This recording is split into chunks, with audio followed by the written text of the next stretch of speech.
el tiempo en estudiar esto. Ay, sí le echen ganitas a todo lo demás. Bueno, aclarado el punto, recordamos, ya vimos entonces, gracias a la infografía que hicieron, que los alimentos tienen diferente clasificación. Gracias a estos alimentos, nosotros podemos obtener entonces nutrientes que vienen del exterior. Los nutrientes están dentro del alimento y gracias al aparato digestivo nosotros logramos que estos nutrientes ingresen a nuestro organismo. Los nutrientes tienen diferentes clasificaciones y las podemos agrupar de diferente manera, como ahorita pudieron observar. Y entonces estos nutrientes logramos, a veces algunos alimentos tienen ya el nutriente tal cual, como por ejemplo el cloruro de sodio, ¿no? O a lo mejor la glucosa tal cual, si están tomando un granito de azúcar tal cual como se lo toman del paquetito. Pero hay otros en donde los alimentos tienen el nutriente, pero en macro o casi macro. Y entonces necesitamos el aparato digestivo para lograr entonces que lleguemos a la estructura base, que en su mayoría entonces lo obtenemos gracias a todas estas secreciones digestivas y gracias también a la digestión mecánica. Logramos entonces que los nutrientes lleguen en su mayoría, el 90%, a la absorción en el intestino delgado. Y entonces, dependiendo de el nutriente que se trate, pues tendremos diferentes lugares en donde se va a absorber en ese mismo intestino delgado, duodeno, yeyuno o ilio. La mayoría es sen, yeyuno, duodeno y pocos en ilion, y ya lo vimos. Entonces, gracias a las características de la capa mucosa que tiene vellosidades y microvellosidades, se aumenta la superficie de absorción y gracias a esto entonces se absorben los nutrientes. La absorción de los nutrientes, acuérdense que no es más que mecanismos transmembrana, ya sea pasivos o activos, o en masa, y que estos transportes nos van a permitir entonces la entrada desde la luz del intestino hacia la capa mucosa, o sea, el enterocito al citoplasma, y de ahí llegar hasta donde llegan a los capilares.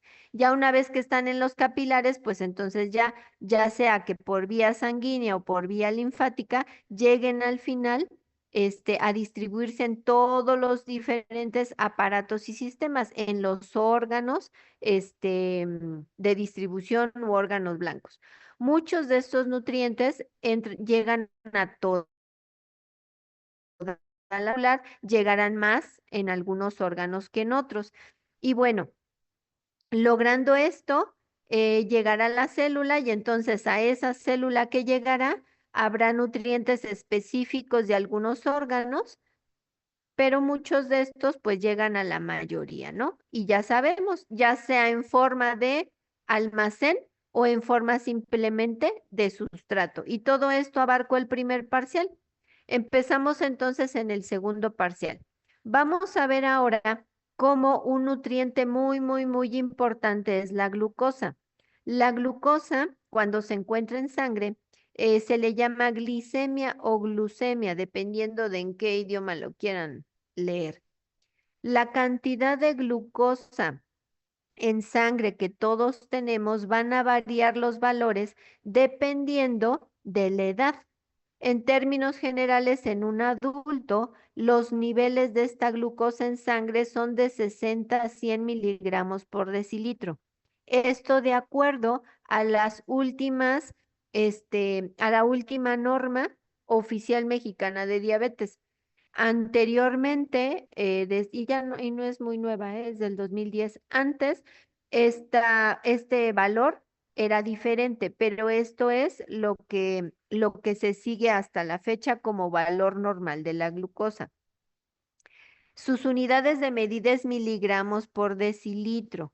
E insisto, dependiendo de la edad, los valores van a cambiar de recién nacido de término, de recién nacido de pretérmino, lactantes, preescolares, escolares y adolescentes.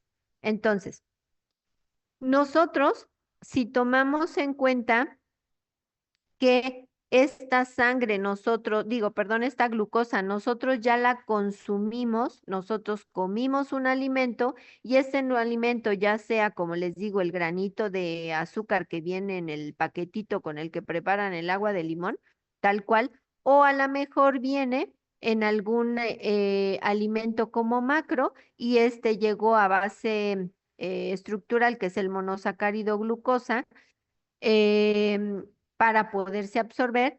Acuérdense, la glucosa como tal era un monosacárido de tipo hexosa y de la familia de aldehído que tenía la característica de absorberse por qué mecanismo transmembrana, de la luz al citoplasma del enterocito.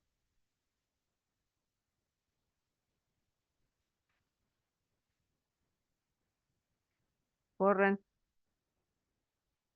eso es el primer parcial, examen del miércoles.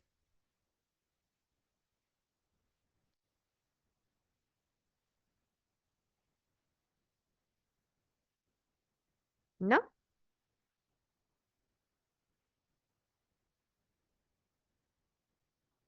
Alguien hablen para saber si están vivos.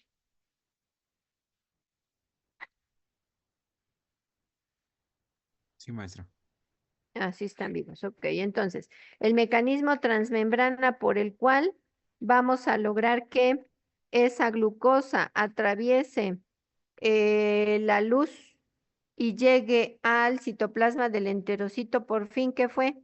¿Qué mecanismo transmembrana es de absorción?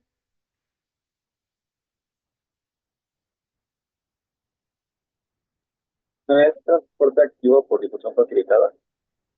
No, transporte activo, secundario, cotransporte con sodio. Eso es lo que va a hacer para que la glucosa de la luz llegue al citoplasma del enterocito.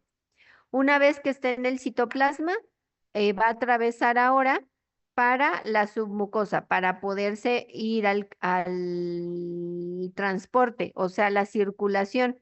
Entonces, ahora sí, ¿por qué mecanismo transmembrana? Transporte pasivo, difusión facilitada. Muy bien. Entonces, una vez que logramos esto, la glucosa, ¿a qué circulación se va?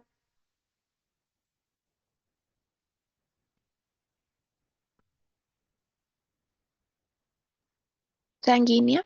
A la circulación sanguínea. Y entonces, gracias a que se va la circulación sanguínea, llega a los capilares del intestino y va a llegar a por vena porta, ¿a dónde?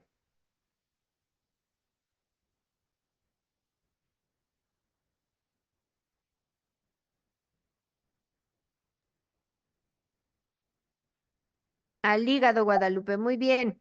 Y una vez que llega al hígado, Al corazón.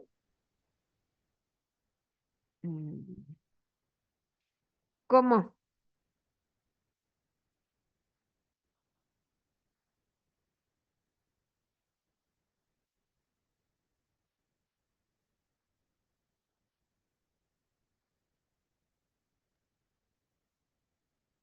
Entonces tienen que estudiar todo lo de la circulación sanguínea, igual que fue lo mismo que me hicieron en los cuestionarios, llega al corazón, no, pues sí, qué chido, pero ¿cómo llega? Entonces, de ahí, entonces del hígado puede quedarse una parte en el hígado para el metabolismo propio del hígado y otras cantidades de glucosa pueden entonces irse al corazón. Ajá, ¿cómo? Bueno, lo estudian porque es el primer parcial. Una vez entonces que llega al corazón, a la parte derecha, va a pasar a la izquierda, estudian circulación sanguínea y total, va a llegar a la aorta y de la aorta entonces va a llegar a los diferentes órganos, ¿no? Llámese hígado, músculo, cerebro, todos los órganos que quieran. Cuando nosotros comemos y hacemos todo ese show, si yo tomo una muestra sanguínea de si tomo una muestra sanguínea, lo que voy a obtener es, si la tomo de los 30 a los 60 minutos, yo voy a obtener o debo de obtener una cantidad de glucosa menor a 140 miligramos por decilitro. ¿sí? En este tiempo, ¿estamos? Sí. Ok, eso se supone que sería lo normal. Cuando pasan ya 2 o 3 horas de que yo comí, entonces los valores son los de 60 a 100 que les indiqué al principio. Ujú.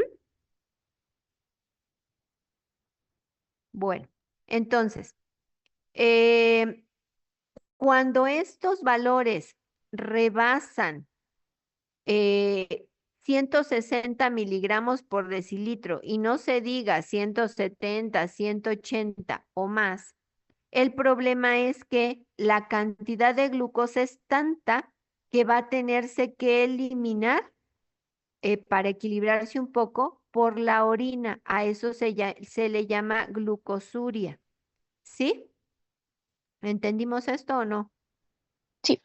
Bueno, entonces, ok, ¿cómo voy a hacer para que la glucosa esté en concentraciones de 60 a 100 miligramos por decilitro si yo no estoy comiendo cada 2 o 3 horas como si fuera recién nacido o no debo, ¿no? O no lo hago.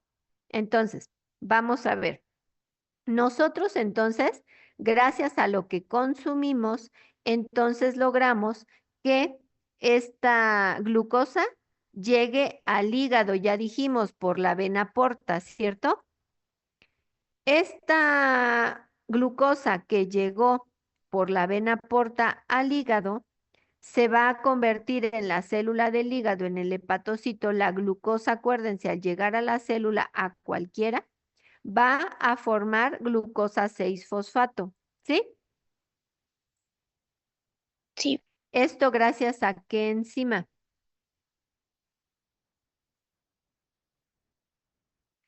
¿A qué enzima la glucosa que ya llegó de la vena porta porque me la acabo de comer y llegó a la vena porta, esta glucosa va a llegar al hígado y en el hígado se va a convertir en glucosa 6-fosfato porque es una célula, gracias a qué enzima. A la glucosinasa. Ujú. Entonces, gracias a esa se va a fosforilar en el carbono 6, ¿sí? Ok. ¿Y qué sucede? Que cuando yo necesito que esta glucosa ahora se libere, como les dije hace rato, del hígado, vaya a la circulación sanguínea para el corazón, y de ahí hasta aorta y a toda la distribución del resto del cuerpo, esta glucosa se tiene que desfosforilar. ¿Por qué se fosforiló? Porque es la forma de mantenerla cautiva en el hígado. Pero si en algún momento yo necesito que esta glucosa salga del hígado, tengo una enzima que la va ahora a desfosforilar en el carbono 6 y se llama Fosfatasa. fosfatasa. Entonces, esta fosfatasa nos va a permitir desfosforilar a la glucosa y liberar esta glucosa al torrente sanguíneo. ¿Sí? Entonces, con esta ya ayudé a estar manteniendo la concentración de 60 a 100 miligramos por decilitro en la sangre. Ujú. Ahora, también cuando yo no he comido, pero necesito seguir manteniendo 60 a 100 miligramos por decilitro en la sangre, tengo algunas otras vías metabólicas. Por ejemplo, tengo la interconversión de exosas. Es una vía metabólica que se lleva ¿en qué órganos? Por eso ya vimos el primer parcial.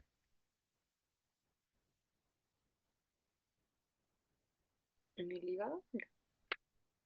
¿Solamente en el hígado? Hígado y músculo. No.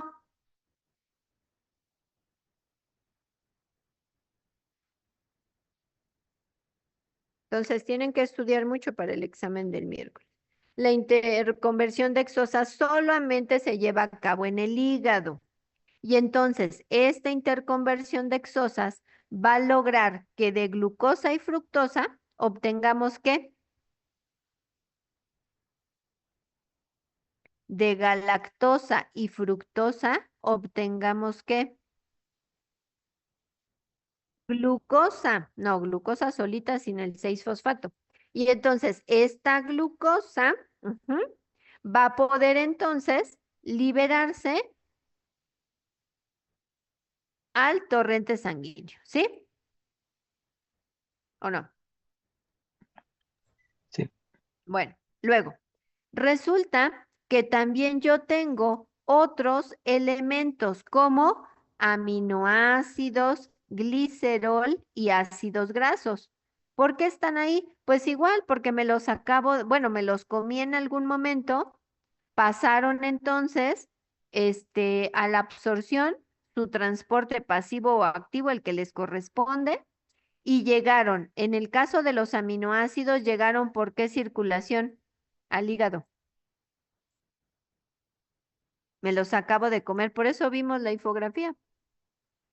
Me los comí. Los aminoácidos ya, gracias a las enzimas digestivas, llegué a aminoácido después de ser proteína. Al ser aminoácidos, ¿por qué circulación se van? Después de los transportes, que está mal, me lo ponen en sus cuestionarios. Los aminoácidos no solo tienen transporte activo secundario, cotransporte con glucosa. Tienen otros mecanismos más los aminoácidos y los vimos, otros 4 más. Entonces, esos mecanismos transmembrana, los que sean, me hacen que el aminoácido ya llegue hasta la circulación. ¿Cuál?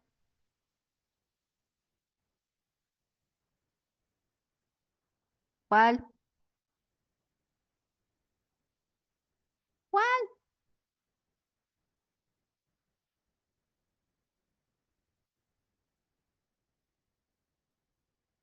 ¿A cuál circulación llegué?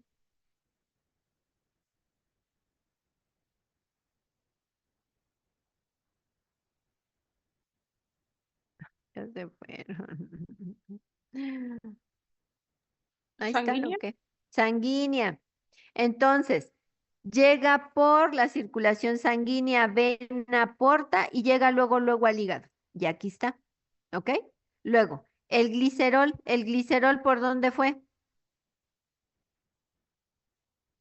Se absorbió por el mecanismo transmembrana de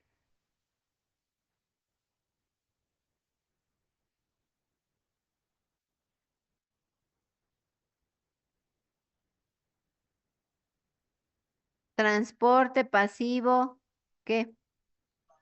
Circulación facilitada. Transporte pasivo, ¿cómo circulación? Eso no existe. Transporte pasivo, ¿Con difusión simple? difusión simple por poro, ya llegó el glicerol, llegó a la circulación, ¿cuál?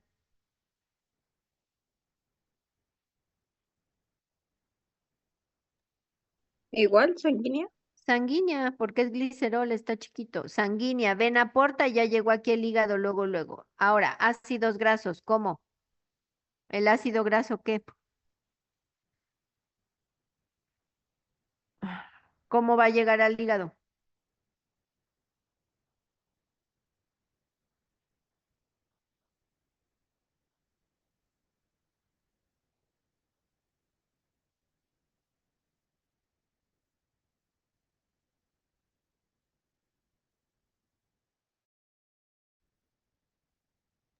Por el sistema linfático antes de llegar al sistema, bueno, a entrar a la sangre. A ver, Eduardo, en este caso el ácido graso no está aquí subclasificado. Entonces, acuérdate, si el ácido graso es de cadena corta y media, ¿sí? Sí. Pasa por transporte pasivo, difusión simple por poro. Llega a la circulación sanguínea, vena porta y aquí lo tengo. Pero si es ácido graso grande, entonces sí, Eduardo, lo que va a hacer es que va a estar dentro de una micela. Y dentro de una micela pasó al citoplasma del enterocito. Ahí se hace kilomicrón y el kilomicrón saldrá a la circulación. y se irá, ahora sí, Eduardo, por circulación linfática. ¿Sí? Sí, maestra. Y entonces ahora sí, hará cisterna, hará corazón, hará subclavia, llega a corazón derecho, después pasa a circulación menor, llega a corazón izquierdo, pasa a aorta y la aorta hasta ese momento lo llevará al hígado. Si vieron que estos llegaron por dos vías, una larga y una corta, dependiendo del ácido graso, porque ahí no les puse si corta, media o larga.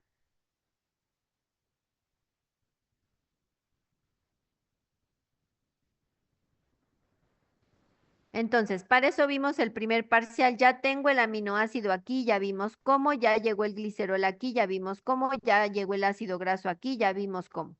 Estos pudieron haber llegado también de la dieta, como se los expliqué ahorita. O a lo mejor de algún metabolismo que hizo el hígado, propiamente dicho. Bueno, entonces, cuando yo tengo aminoácidos, glicerol y ácidos grasos, y no tengo ya ninguna otra forma de glucosa, ¿cómo logro que estos me ayuden a seguir manteniendo glucosa en sangre?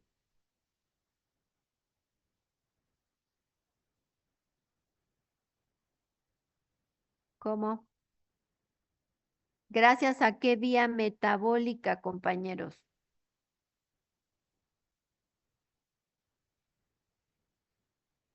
Primer parcial, examen el miércoles.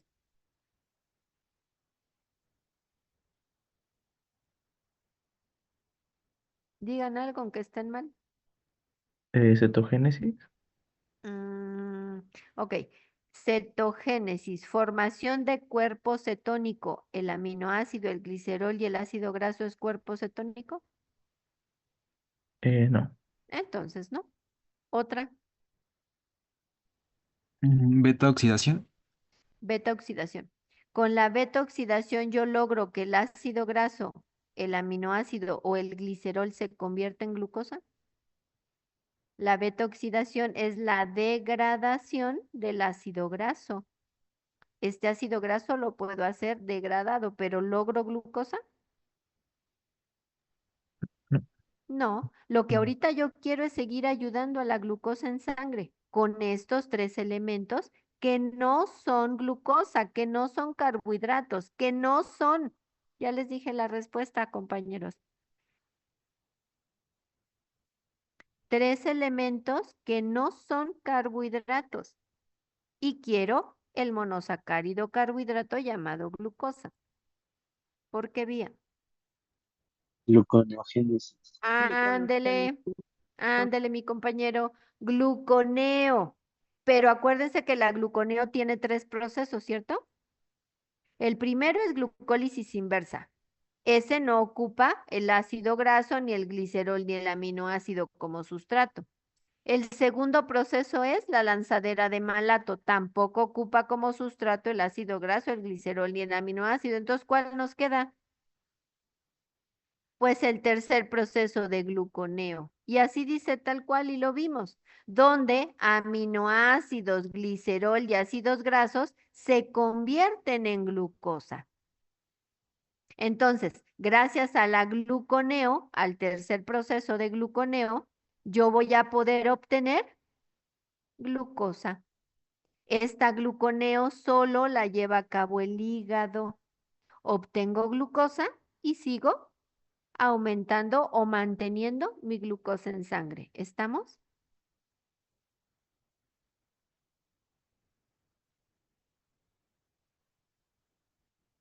¿Sí o no?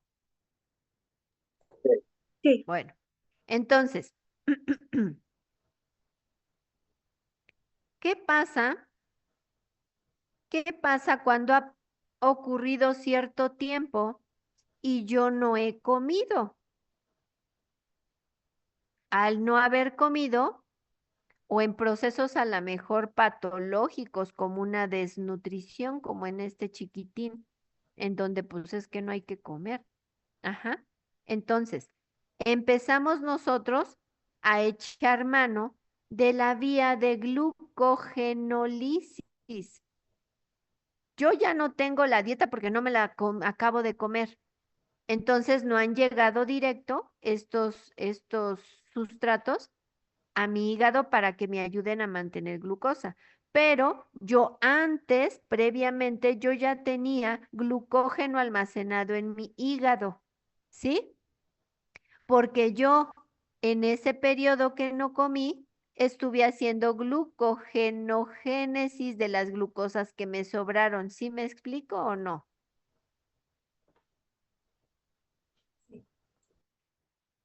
Rápido, contesten sí o no. Sí, Sí.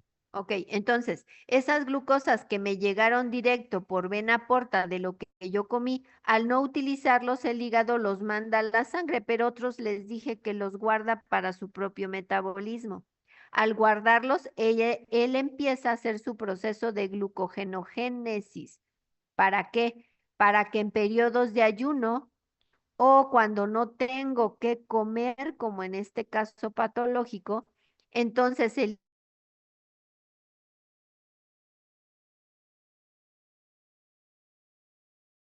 en el hígado y entonces empiezo a obtener glucosa. Acuérdense que cuántas enzimas eran de la glucogenólisis.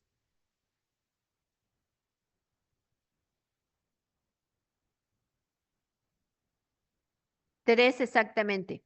Y gracias a esas 3 yo obtengo glucosa 1-fosfato y glucosa libre. La glucosa libre sale y me ayuda a la glicemia. Y la glucosa 1-fosfato, acuérdense que debe de pasar el proceso de glucosa 1-fosfato, glucosa 6-fosfato por la mutasa y después la fosfatasa para que la glucosa 6-fosfato se haga glucosa sola y entonces favorezca o se vaya a la sangre. ¿Ahí vamos bien?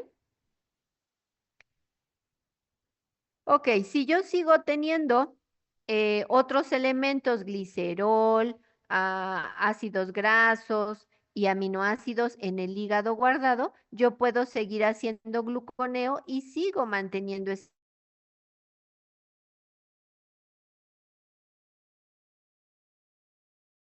hígado. ¿Cómo les pido ayuda?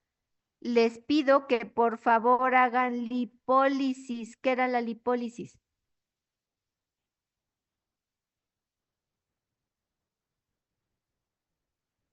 La degradación de los lípidos. No. Degradación de triglicéridos. Eso, Jenny. Degradación de triglicéridos. Entonces, el hígado y el tejido, perdón, el músculo y el tejido adiposo, les digo, degraden triglicéridos. ¿Qué voy a obtener como productos? Pues ácidos grasos y glicerol, ¿cierto? Porque degradé el triglicérido. Lógicamente, un glicerol y 3 ácidos grasos, ¿sí o sí? Sí. Ok, entonces este glicerol y estos 3 ácidos grasos se van a ir por la circulación sanguínea hasta el hígado. ¿Vamos bien? Y al llegar al hígado, este glicerol y estos 3 ácidos grasos que venían de otros órganos entran también a gluconeo y vuelvo a mantener glicemia. ¿Estamos bien o no? Bueno. Entonces, si se fijan, tanto tanto por la dieta que yo conservo como por las diferentes medidas de vías alternas como lipólisis y glucogenólisis, yo puedo entonces lograr que la glucosa se mantenga en estas concentraciones que quiero. Ujú.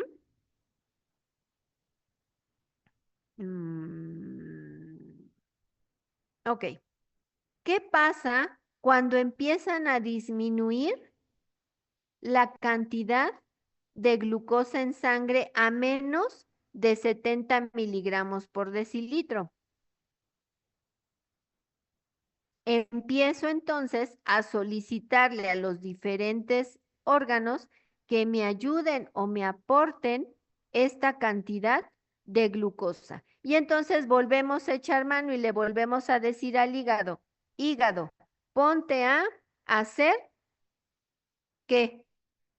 Gluconeogénesis. Si tienes tus interconversión dexosa, si todavía tienes, hazlo por favor. Ujú. Si tienes, si ya no hay más, el mismo hígado puede hacer su propia glucogenólisis, el propio hígado, sí o sí, y aportar. Si todavía necesito más porque no le he llegado no ha podido subir, sino sigue bajando esta glucosa, le pido entonces al tejido adiposo y al músculo, que entonces hagan glucogenólisis lipólisis, perdón, y entonces aporten este glicerol y ácidos grasos para que el hígado siga haciendo gluconeo, ¿sí? ¿Sí o sí? Sí. ¿Qué pasa cuando ya me pasé y ahora empieza a subir la glucosa a más de 105 o 160 miligramos por decilitro? Ahora lo que necesito es quitar la glucosa en sangre para que no aumenten estos niveles, porque acuérdense que si subían de 160, ¿qué pasaba? Me encharcaba de glucosa en sangre y luego iba a empezar a orinar, ¿qué? Glucosa, ¿no? O sea, hacer la glucosuria, ¿sí o no? Sí. Ok, entonces, ¿qué es lo que sucede? Entonces, le vamos a solicitar al hígado, que empiece a secretar una hormona. Esta hormona se llama, Insulina. no, ¿o sí?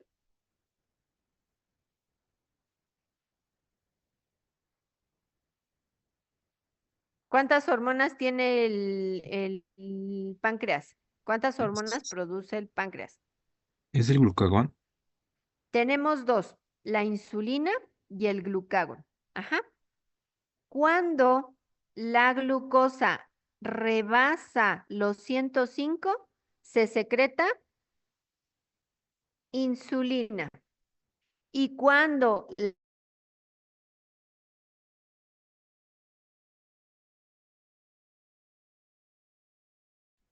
está por debajo de 70, el bajarlo de 70 me estimula ¿cuál? La producción de glucagón. ¿Sí? Ahora, el páncreas los produce. ¿En qué sitio específicamente se produce cada uno? Las células alfa van a producir glucagón y las células Ajá, beta, bueno, en islotes pancreáticos, y las células ajá. beta van a producir insulina. Produce insulina, ¿ok? Entonces, cuando rebasan los 105 y empiezan con los 160, se empieza a producir un estímulo que manda el hígado hacia el páncreas y le dice, órale, échate la insulina. Y entonces lo que va a ocurrir es que van a empezar vías que nos van a empezar a quitar las glucosas de la sangre. Ujú. Y entonces, ¿qué va a empezar a suceder? Lo que va a empezar a suceder es que, bueno, ya pusimos la insulina, y entonces lo que va a ocurrir es, gracias a la insulina, va a empezar a quitarse la glucosa de la sangre y empezarse a meter a diferentes células. Va a aumentar la captación de glucosa y de aminoácidos a las diferentes células de todo el cuerpo, ¿sí? ¿Para qué? Para que esta glucosa ya no esté en sangre, salga de la sangre y se empiece a meter a células de toda la economía. El que más me importaría, pues sería la mejor músculo. Ujú. ¿Sí? También la insulina va a aumentar la producción de CO2 y agua y de lactato y de piruvato en el músculo. ¿Cómo? Estimulando qué vía metabólica. Si va a aumentar el lactato y el piruvato. Glucólisis anaerobia. Anaerobia para lactato y aerobia para piruvato. Entonces, esta glucosa que entró aquí, que aumentó su captación de entrada a las células, específicamente al músculo, lo que hicieron es aumentar la glucólisis, ¿sí? Y además, esta glucosa también, tanto en hígado como en músculo, va a aumentar la glucogenogénesis. Es decir, estas glucosas que está sacando de la sangre, las mete al músculo y las mete al hígado para crear la vía de glucogenogénesis y empezar a formar, ¿qué? El almacén, ¿sí? El almacén que ya habíamos visto que cuánto era en el hígado y cuánto en el músculo. Eso lo vimos en las primeras clases. En la segunda. ¿Cuánto era el porcentaje de glucógeno en hígado y en músculo? En el hígado era de 5 a 8 y en el Ajá. músculo de 1 a 3. Ajá. Entonces, esta glucosa, la insulina, hace que al ingresar al músculo y al hígado, aumente la glucogenogénesis, ¿sí? También la insulina va a favorecer que se aumente la cantidad de acetilcoenzima A, ¿sí? Y al aumentarse la cantidad de acetilcoenzima A, ayuda también a que se favorezca la lipogénesis en tejido adiposo y la lipogénesis en el hígado, ¿sí? ¿Sí o sí? Sí. Y entonces ya sí voy a obtener almacén de carbohidrato y almacén de de lípidos, perdón. ¿Sí? Porque aquí tengo el triglicérido y aquí tengo el glucógeno, ¿sí o sí? Sí. Ok. También la insulina favorece la síntesis de proteínas y aumenta el uso de la bomba de sodio-potasio ATPasa. Que recordemos que era un mecanismo transmembrana útil mucho en ¿dónde? En el sistema nervioso central, ¿en dónde? ¿En qué función?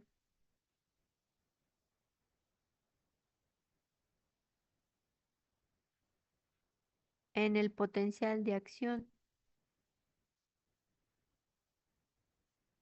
¿Sí o no? Sí. Ok, entonces, la insulina es una hormona que está compuesta de 51 aminoácidos. Están distribuidos en dos cadenas, la A y la B. La cadena A contiene 21 aminoácidos y la cadena B 30 aminoácidos. ¿Quién produce la insulina? Dijeron ya, las células beta de los islotes de Langerhans, o sea, del páncreas. ¿Qué estímulo es el que genera que las células beta produzcan insulina? La hiperglicemia, ¿sí?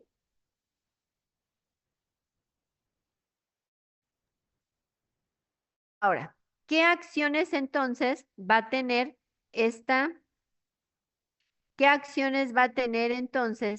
esta insulina sobre el hígado? Ya lo vimos, pero aquí está escrito, la otra cosa fue platicado. Aumenta la actividad y la estimulación de la glucosinasa, favoreciendo la captación de la glucosa. Acuérdense que la glucosinasa era la enzima que, ¿qué?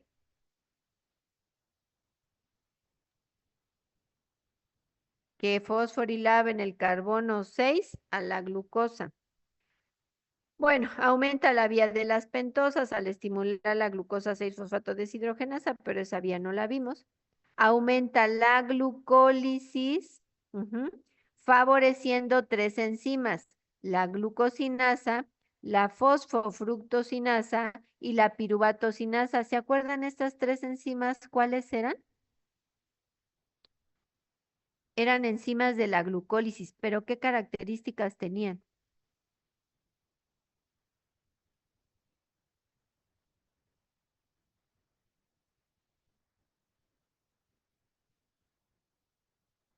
Que lo vimos en el papel Kraft ayer de los metabolismos.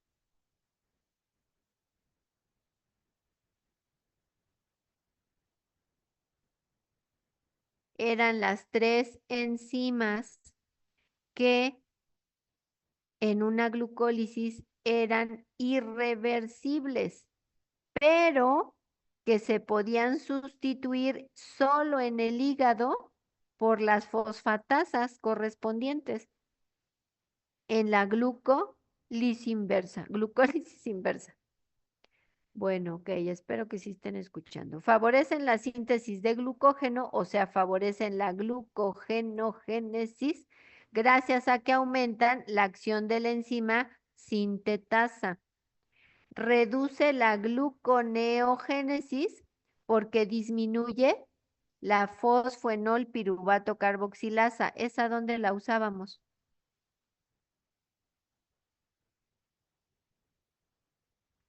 ¿Esta enzima dónde la usamos?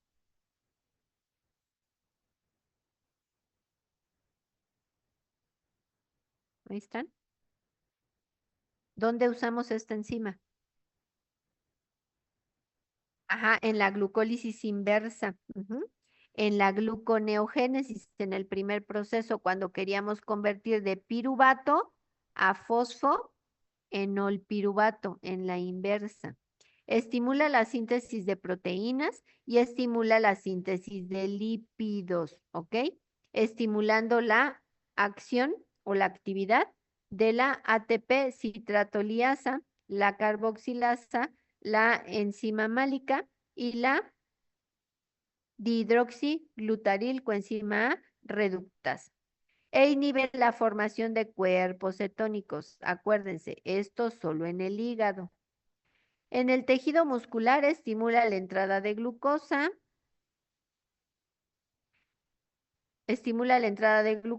Aumenta la glucólisis por estimulación de la fosfofructosinasa y piruvatosinasa, estimula la síntesis de glucógeno por la misma enzima, que ya vimos, favorece la entrada de aminoácidos a la célula y su incorporación a las proteínas, estimula la captación y utilización de cuerpos cetónicos y estimula la bomba sodio-potasio, ¿ok? Lo que les decía del potencial de acción. En tejido adiposo estimula la captación de GLUT. ¿Qué era el GLUT? 4.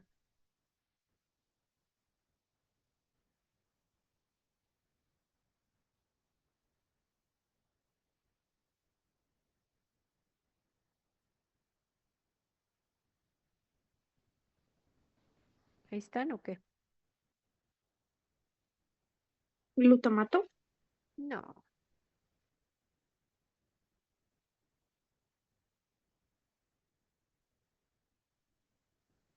Era el mecanismo transmembrana, bueno, así se le llama la proteína, pero es un transporte que pasivo, difusión facilitada, ¿sí? Que en este caso específicamente está a nivel de tejido adiposo.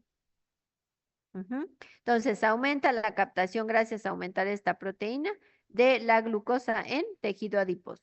Aumenta la vía de las pentosas que no la vimos, favorece la captación de ácidos grasos, favoreciendo la enzima lipoproteína, aquí está la lipasa, para degradar los triglicéridos y estimula la síntesis de triglicéridos, pero al promover la glucólisis e inhibe los procesos de lipólisis en el adipocito, ¿ok?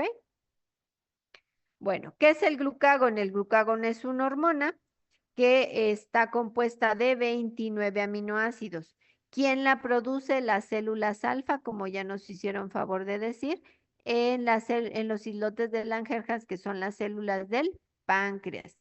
¿Cuál es el estímulo para que al páncreas le diga secreta glucagón? Pues es la glicemia. Ya lo vimos en dibujo.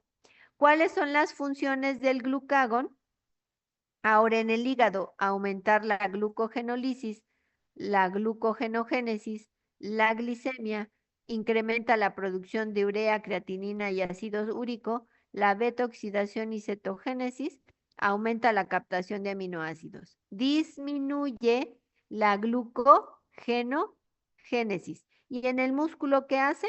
Favorece la glucogenólisis. En el caso del tejido adiposo, ¿qué hace? Aumenta la lipólisis y aumenta entonces los ácidos grasos libres en plasma. Y por ende disminuye lo contrario, la lipogénesis y la síntesis de ácidos grasos.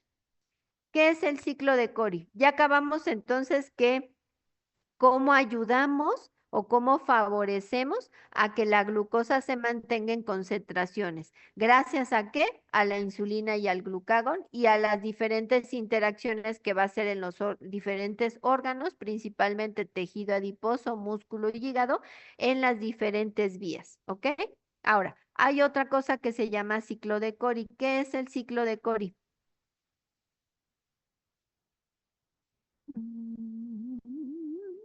Corran por su vida. Es un proceso metabólico en el que, bueno, me acuerdo que el lactato que fue producido ajá, se transporta al hígado Ajá. para pues, ser convertido en glucosa, Ujú. para ser reconvertido en glucosa. Ajá. Ok. Volverlo. Entonces, ajá. Sí, Lupita. Entonces, el ciclo de Cori es la interacción entre el hígado y el músculo, lógicamente pasando entre ellos la interconexión, ¿cuál es? Pues la circulación sanguínea, ¿sí? Pero es la conexión que existen entre estos dos órganos para poderle brindar al músculo sustratos suficientes para seguir trabajando, ¿sí? Entonces, en condiciones anaerobias, eso es muy importante, porque bien nos dijo Lupita, es con lactato.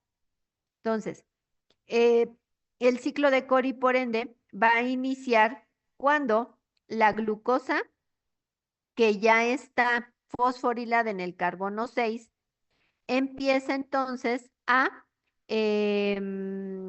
empieza la glucosa 6-fosfato, empieza a sufrir glucólisis. Al sufrir glucólisis y estar en condiciones anaerobias, ya sabemos que va a formar lactato. El músculo, al querer seguir teniendo su función de contracción y no tener más glucosas en su interior, entonces tiene que echar mano de otras vías. Entonces, existen otras vías como por ejemplo, tiene el músculo, ya dijimos que tenía un porcentaje de 1 a 3% de glucógeno en su interior, ¿cierto? Entonces, este glucógeno va a sufrir ¿qué vía para obtener glucosa? Glucogenólisis. Ajá, sufre glucogenólisis, actúan las 3 enzimas que ya sabemos en qué orden y entonces obtenemos glucosa libre y glucosa 1-fosfato. La glucosa libre se fosforila en el carbono 6 y vuelve a hacer glucólisis hasta lactato. La glucosa 1-fosfato por la mutasa se convierte en glucosa 6-fosfato y vuelve a la glucólisis hasta lactato. Y así sigue el músculo insistiendo a hacer contracción, pero ya se le acabó las glucosas que tenía ahí y se le acabaron el glucógeno completo. ¿Qué va a hacer si necesita seguir teniendo contracción? Entonces, como nos dice Lupita, este lactato tiene que ir al torrente sanguíneo, viaja por vía sanguínea hasta llegar a hígado.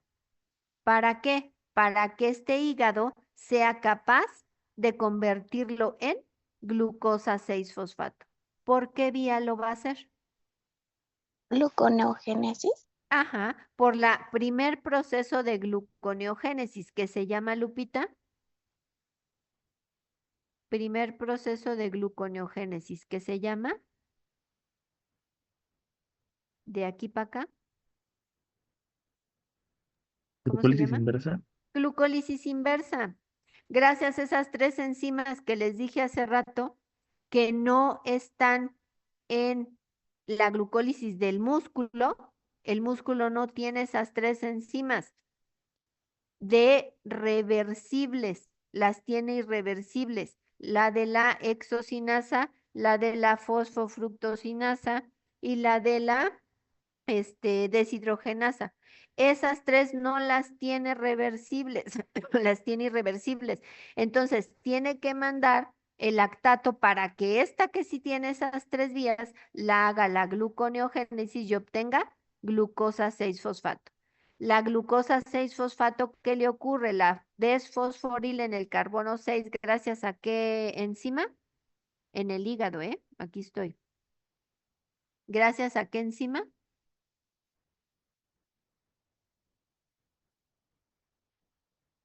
Gracias a qué enzima.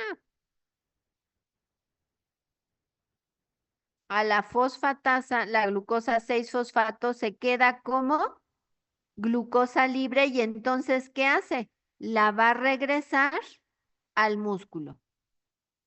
También el hígado cuenta con glucógeno, sufre glucogenólisis y después de las 3 enzimas, la glucosa libre la libera al músculo, al torrente sanguíneo y la glucosa 1-fosfato la convierte en 6-fosfato y después la convierte por la fosfatasa en glucosa y de esa manera hacemos que estas glucosas, ya sea del glucógeno o del lactato que se hizo inversa, esta glucosa viaje por vía sanguínea hasta músculo.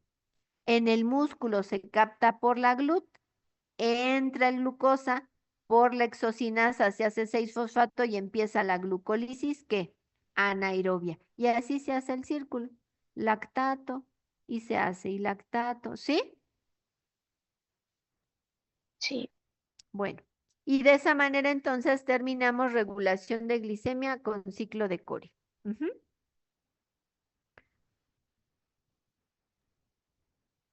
Entonces necesito que por vida suya se pongan a estudiar, porque ahorita era para que me contestaran todo, porque ya vienen bien filosos estudiados para el examen.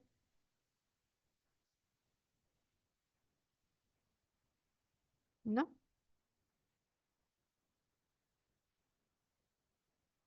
Bueno, entonces, ¿ya se despiden? Adiós.